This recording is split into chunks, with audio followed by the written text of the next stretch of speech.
All right, first one, which statement illustrates inductive reasoning? The correct answer is C. We haven't talked about inductive reasoning since close to the beginning of the class, but inductive reasoning is where you look for a pattern and then extend it. And remember, sometimes inductive reasoning is not right. These three are all examples of what? What's the other kind of reasoning? Deductive. Deductive reasoning. And deductive reasoning is when you use logical arguments to reach a conclusion. Okay? So the answer to that one was C. Okay, next one. Determine the contrapositive of the given statement. So the contrapositive is switch them around and make it negative, right? So this would be if two angles, if two angles are not congruent, then they are not right angles. Okay?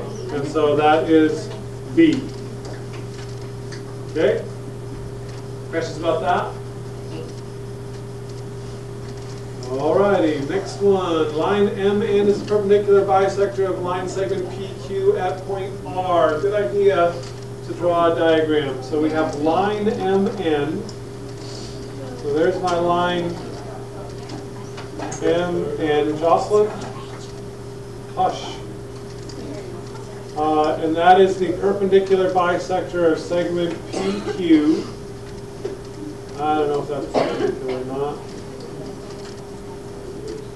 At point R. So there's my drawing. Okay? You guys just want to go sit and talk in the hall? No, I'm okay. All right. So which statement must be true? D. D? Yes, PR and QR are congruent because it says it's the perpendicular bisector, and so that means this piece has to be the same as that piece. Okay? Yeah. What? All right, next one. The triangles shown are congruent. Which postulate or theorem could be used to conclude that? And so you have an angle and a side.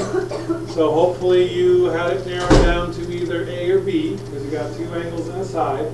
The way that you tell that the correct answer is A is because the side that you know to be congruent is not in between the two angles. And so the letter S should not be in between the letters A. Make sense?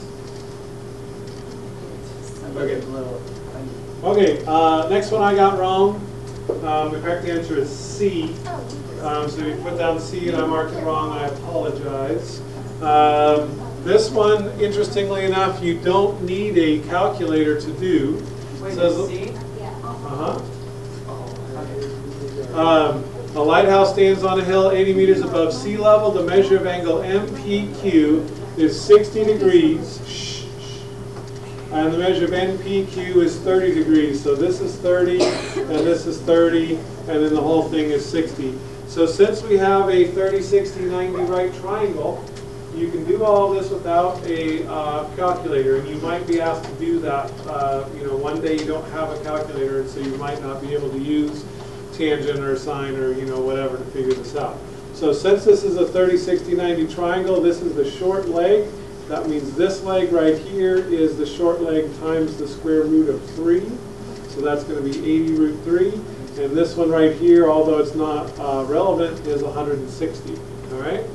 Then you take a look at the whole entire triangle. And since these two make a 60-degree angle, how many degrees is this? 30. So you have another 30, 60, 90 triangle, which means that the hypotenuse is twice this, or 160 times the square root of 3. And the long leg is this leg times the square root of 3. What's 80 root 3 times root 3? What's root 3 times root 3? Square root of 9. But the square root of 9 is 3, because the square roots cancel when there are two of them. So that's 8 times 3, which is 240. So I fell into the trap and said the answer is 240 meters. But that's not what they want you to find. get mine. Right, you have to subtract the 80 that it was on the first place, and so that leaves you 160 degrees. Okay? So if you put C, you were right, even though it was marked wrong. If you put D, you were wrong, even though it was marked correct. All right, next one says quadrilateral LMNO is a parallelogram. Which statement about the parallelogram must be true? So first one they want you to think about is whether the diagonals of a parallelogram are congruent. Are they? No. Okay. Only in the case of a rectangle or a square. Next thing they say is perhaps the triangle LON, so this triangle right here, is congruent to triangle NML. What do you think about that? Right, that's definitely true. Okay, and then just in case you're curious, the other ones are not true either for a parallelogram, just in special cases. Diagonals of a parallelogram are only perpendicular when it's what kind of parallelogram? Right, a rhombus. And same thing with bisectors, only if it's a rhombus. So the answer was B. All right, next one. This is a little confusing because the question was on the next page. It says triangle RST is shown on the coordinate grid. Point R is located at 0, -2. So they're telling you that just so that you know that the scale is, each square is 1. Okay?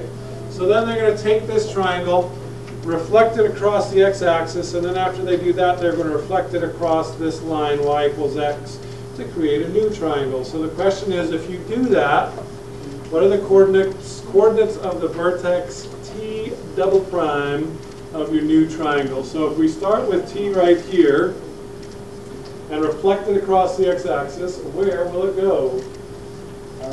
Up. Same distance above the x-axis that it is below right now. So since it's 7 below, the new point is going to be 7 above. Okay? So that would be T prime is how you read that. Okay, then we're going to reflect it across the line y = x. And so now I'm going to go straight at it like that and out to the other side.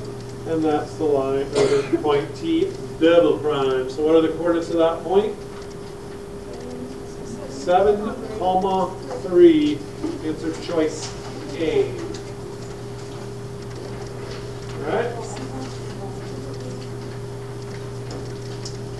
Okay, next one on the figure shown, lines A and B are parallel on line C is a transversal. Determine the value of x. Shouldn't have been a hard one. This right here and this right here add up to what? 180, so how much is this one right here? 62.7 degrees, and that's important because what's true about that angle and the one we're trying to find? They are the same.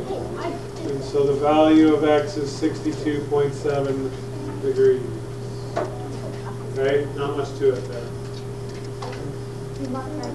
Sorry. All right, next one. In rectangle ABCD, the length AC is 4.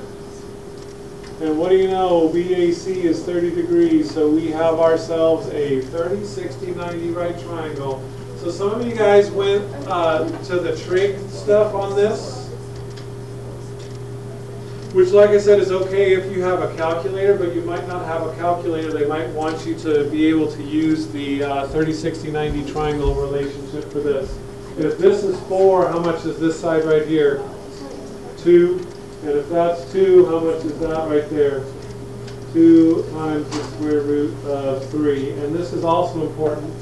The question says the exact length. And so therefore, even though I did not mark it wrong, if you wrote 4.54, whatever it is, on the state test, if you don't write 2 root 3, it will be incorrect. Okay? If it says exact answer, that means no decimals.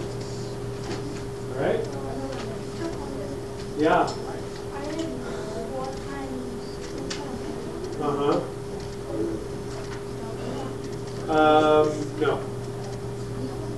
Don't do that. Because you haven't really given us an answer there, because I don't know what the cosine of 30 is. Okay? I mean, your answer is correct, but it's, you know what I'm saying? You'd have to like do it out. Okay, next one. Square ABCD is shown. Diagonal BD has a length of 10 inches. Determine the exact length of a side of the square. If you know your 45-45-90 relationship, this is a super quick one. What's the answer?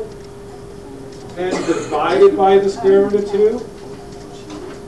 Remember that if you know the legs of a 45-45-90 triangle and you want to find the hypotenuse, you multiply by the square root of 2. But this is the opposite situation. This is where you have a hypotenuse and you want to find the leg. Now, one thing that other people did, which works out also, is they knew it was a square. So they said that means x squared plus x squared equals 10 squared. So 2x squared equals 100. Divide both sides by 2. X squared equals 50. So x equals the square root of 50. That's fine also. Okay, that's the same answer as 10 divided by the square root of 2 greater than 9.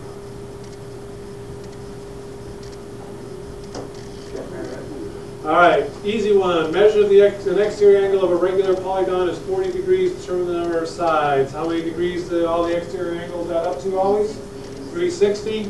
So if you go 360 divided by 40, then you get 9. So you got yourself a nonagon. Excuse me? Okay. All right, this is a good one. In circle A, the measure of angle DAB is 135 degrees. So this guy right here is 135 degrees. Okay? Since that is a central angle, what does that tell you the measure of the arc is? 135. Once I know the measure of that arc, how do I figure out the measure of an inscribed angle? It is half, and half of 135 is? 67. And so that means the measure of angle DCB is 67.5. Okay, this is a tricky one. We only did this one time, a little algebra review on graphing lines, maybe way back in October. It says line W passes through the point 5,9. So let's say that's over here. And is parallel to the line y equals 3. You have to know for this, what does the line y equals 3 look like? Show me in the air. This is x equals. So it's going to, all lines are straight, so loose. It's a horizontal line, she meant to say. Okay? And it goes through y equals 3. Okay? So if I'm going to be parallel to that line, going through this point, what's my equation going to be? Y equals 9. Okay? Because it's also a horizontal line. So you know it's going to have the same form of the equation, y equals a number. And since the y coordinate of the point that it goes through is 9, its equation must be y equals 9. Yay! All right, we did one exactly like this in our review. You have 3 points, R, S, and T. R is at -4, 5, and S is at -1, 3, and we need to figure out where T is. Well, if you know that this is the midpoint of those 2 points, how far is it from -4 to -1? 3, so that means I have to go another 3 this way. -1 plus 3 makes 2. How far is it from 5 to 3? Down 2, right? -2, so I have to go another 2 in that same direction to get to there. And so the coordinates of point T must be 2, 1. Okay? Ooh, fun one here. All right, the figure shown is a triangular pyramid. The height of the pyramid is 8 meters and the base is an equilateral triangle with a base edge length of 6 meters. Determine the volume of the triangular pyramid. Well, they would give you this formula on the test. volume of a period is 1/3 the area of the base times the height. And they tell us the height is 8. So all we need to do is figure out the area of the base. And that's a little bit tricky. That's not too bad. It's an equilateral triangle, right? Okay, 6 meters on every side. So I'm going to divide it in half to draw the height in there. What kind of a triangle do I have if I take an equilateral triangle and cut it in half? 30, 60, 90. We can have a square cut in half to do 45. Okay, this is 60 and this is 30. So my short leg is 3. What's this leg right here? 3 root 3. The short leg times the square root of 3. So to find the area of this triangle, I go half the base. What's half the base? 3 times the height. What did we just figure out the height is? 3 root 3 for a total of 9 root 3. Okay? So then to find the volume of the whole thing, I just multiply these two together. What's 8 times 9 root 3? 72 root 3, and then I have to take 1/3 of that, which is 24 root 3, because 1/3 of 72 is 24. Okay? Which again comes out to be a decimal thing, and in this case it doesn't say what's the exact answer. So if you rounded this, I can't remember, it's 40.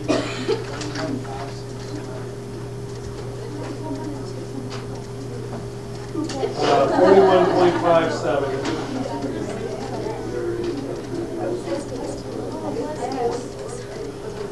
Okay. Start out with the given statement. If two angles are right angles, then they are congruent, and your job is to write the converse. What's the converse of that? Yeah, just switch it around. So if two angles are congruent, then what? Then they are right angles. So the converse is where you just flip it around. Okay? Is the converse valid or invalid? Invalid. Invalid. Why? Right, so give me a counter example. An example of two angles that are congruent that are not right angles. What? Okay, if I have a 40-degree angle that's congruent to a 40-degree angle, but they're not 90-degree angles, so they're not right angles. Yeah, it says provide evidence, example, or counter example for your answer. Okay, a lot of people missed this one because they didn't see it. Strangely enough, I didn't see it either. The first time I made my answer key, I didn't notice this problem was there, but whatever. I know. I'm a bad teacher. The smallest angle of a triangle is 3/4 the measure of the middle angle, and the middle angle is 4/5 the measure of the largest angle. Determine the measure of the largest angle. So since we're trying to find the largest angle, I'm going to let x equal that. Okay, if the largest angle is x, what's the measure of the middle angle? Nope, I don't want to bring in more letters. It's already crazy enough. Close, but right, the middle angle is 4/5 the measure of the largest angle. So 4/5 x is going to be the middle angle. Okay, now the smallest angle is really tricky because it's 3/4 of the middle angle. So to do that, I have to go 3/4 of 4/5. And that would be my smallest angle. Okay, see how I did that? 4/5 of the largest one is the middle one, 3/4 of the middle one is the smallest one. Well, these 4's will cancel, so really my smallest angle is 3/5 x. What's true about all those angles added together? Right, they equal 180 because they're all angles in a triangle. So I'm going to think of this as being 5/5 plus 4/5 plus 3/5. How many fifths do I have? I got 1 and 7, thank you. What? 12 fifths. So 12/5 x equals 180. And what do I do to solve for x? Multiply by the reciprocal. So the 5 cancel, 12 cancel, and x equals, I think that comes out to be 75. Is that true? Trust me? Sure, Ian. 12 goes into 180 15 times, yes. Okay? Okay, then we got a little proof, but we just have to fill in the blanks. Bless you.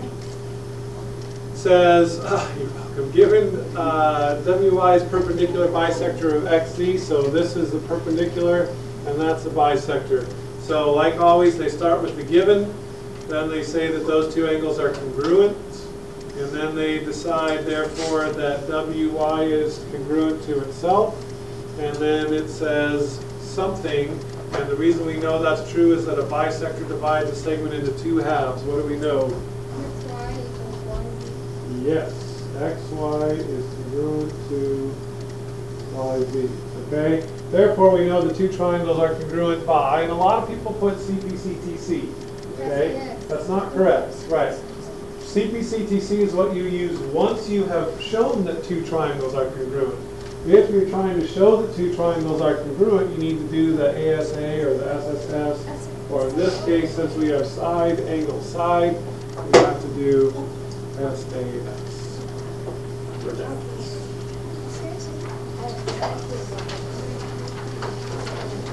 Okay, oh, then we have a proof all by ourselves.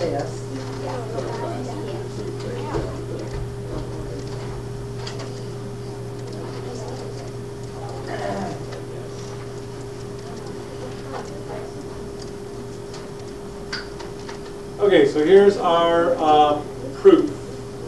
We have quadrilateral ABCD with AB congruent to DC. So what's the first statement we're going to write down?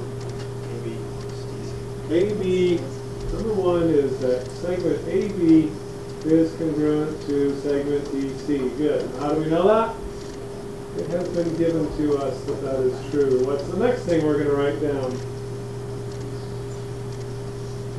The next thing that they told us which was true, which is that angle ABD is congruent to angle CDD. So angle ABD, this guy right here, is congruent to angle CDD, that guy right there. So that is also given. All right, we're trying to show that those two triangles are congruent. We just need one more piece. BD is congruent to itself. We've used that lots. So we can go BD is congruent to BD. Again, the fancy word for that is the reflexive property. But you could also write what we've been doing, which is that it's the same segment. Okay? Therefore, we know the thing we're trying to prove is true. So you always start with the givens. You always end with the thing you're trying to prove, which in this case is that triangle ADB is congruent to triangle CDB. How do I know that?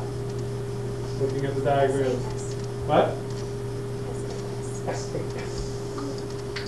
Side, angle, side. Okay? So if you're asked to do a proof on the test, then at the very least I'd hope you'd be able to do is state the givens and then in the end say this is what we're trying to prove. And hopefully you can just make up some stuff in the middle that sounds like it makes sense. Okay? At least get something out of the deal.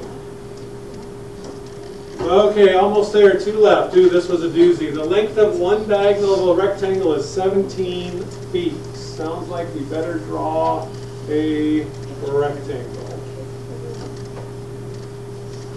And we know that the length of this is 17 feet. The length of the rectangle is 7 feet greater than its width. So I need a variable. What? X. So if that's X, what's the length? X plus 7. Okay? And now we must determine the perimeter of the rectangle. And I don't think they want any X's in the answer. Alright? So this is a little bit tricky. I'm going to go Pythagorean theorem here on this triangle. Okay? So x squared plus, you have to be careful with that, x plus 7 squared equals 17 squared. And I'm sure you all remember from whoever your excellent algebra teacher was, that x plus 7 squared is not x squared plus 49. What do you have to do to figure out what x plus 7 squared is? You have to FOIL it, yes. So you have to go x plus 7 times x plus 7. The first times the first is x squared. The outside times the outside is 7x. The inside times the inside is also 7x. And the last times the last is 49. So if I combine my like terms there, that's x squared plus 14x plus 49. It is that middle term that students often forget. And 17 squared is 289? Yeah. Okay, x squared plus x squared is 2x squared plus 14x. What is 49 minus 289 if I want to get everything on the same side? Minus 240 equals 0. What do you notice about all three of those numbers?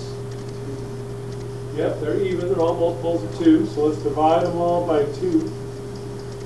Make our life twice as easy. So that's x squared plus 7x minus 120 equals 0.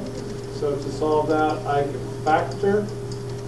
What are two numbers that multiply together to be? I'm going to do that.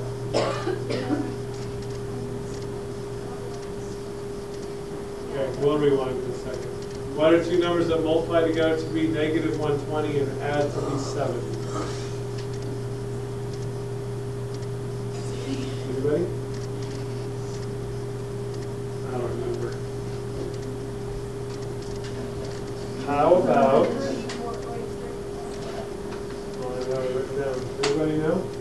What goes into 120 evenly? 5 goes in there 24 times, so that's no good. 6 goes in there 20 times, that's no good. 10 and 12, that's too close together. What about 8? How many times does 8 go in there? 15? Yeah? Okay, so it's going to be x plus 15 times x minus 8. Okay, so I know this is kind of a scary algebra review. I'm going to go back over it in just a second. Oh, yeah, you bet. So if x plus 15 times x minus 8 equals 0, do you remember what that means x could equal? If two things have to multiply together to equal 0, what's true about one of them? If I took and counted the number of hairs on every person's head in this school and multiplied them all together, what answer would I get? No, wrong. I would get 0. Because Mr. Pugh is bald. Okay? And so as soon as you throw a 0 in there when you're multiplying, you get 0 as an answer, correct? So one of these two things has to be Mr. Pugh's bald head. Okay? What would x have to equal right here for this to be the bald man? 0 plus 15 is not 0. Negative 15. What would x have to equal right here for this to be the bald guy? Positive 8. Okay, now let's go back to geometry land where we're comfortable. Which one of these can I throw out and why? Negative 15 because we're talking about lengths in a rectangle. So x is 8. So that's 8 right there. This is 15. So my perimeter is a total of 46. Okay, hit me with some questions. 30 plus 16 is 46. Oh, you're close. Okay. Questions?